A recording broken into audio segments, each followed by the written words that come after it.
আসসালামু আলাইকুম। দেশ এবং দেশের বাইরে থেকে যে যেখান থেকে আমার এই ছোট্ট ভিডিওটি দেখতে পাচ্ছেন, ভিডিওটি ভালো লাগলে একটি সাবস্ক্রাইব করে রাখবেন পরবর্তী নতুন ভিডিও দেখার জন্য। আজকে আমি আলোচনা করব 2025 সালের নতুন বছরের ভিয়েতনামি শোল মাছের পোনা সম্পর্কে। যারা ভিয়েতনামি শোল মাছের পোনা সংগ্রহ করতেছেন বিভিন্ন হ্যাচারি থেকে, আপনারা একটু সতর্ক থাকবেন। ভিয়েতনামি শোল মাছের পোনার সাথে টাকি মাছ মিক্সড করে ট্যাঙ্কিতে ফিট খাওয়ায় অভ্যস্ত করে তারপর আপনাদের কাছে বিক্রি করতেছে। এই বিষয়গুলো একটু মাথায় রাখবেন আপনারা চাষি ভাইরা। কোনটা শোল মাছের পোনা, কোনটা টাকি মাছের পোনা দেখতেই বোঝা যায়, বা অনেকেই চিনে না যে কোনটা শোল মাছের পোনা আর টাকি মাছের পোনা। যারা নতুন চাষি তারা চেনার কোনো উপায় নেই। যারা চাষ করতে অনেক দিন ধরে যাবৎ চাষ করতেছে, শোল মাছের পোনা চাষ করতেছে, তারা চিনবে যে এটা শোল মাছ না টাকি মাছ। তো মাছের পোনা সংগ্রহ করার সময় একটু ভালো জাতের দেখে শোল মাছের পোনা, বড় ব্রড মাছ থেকে উৎপাদিত এই ধরনের মাছের পোনা সংগ্রহ করবেন।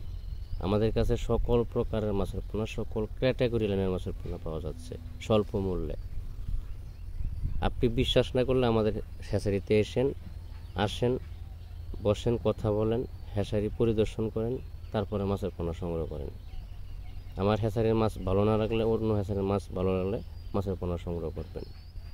জোর জুলুম নেই। অনেকেই প্রতারণা করে, এই বিষয়ে সতর্ক থাকবেন। প্রতারণার কোনো শেষ নেই। মানুষের প্রতারণা করতে করতে এখন যারা একদিনের জন্য মাছের ব্যবসা করে তারাই প্রতারণা করে। তারা দ্বিতীয়বার আর ওই লোকের কাছে মাছ বিক্রি করতে পারে না।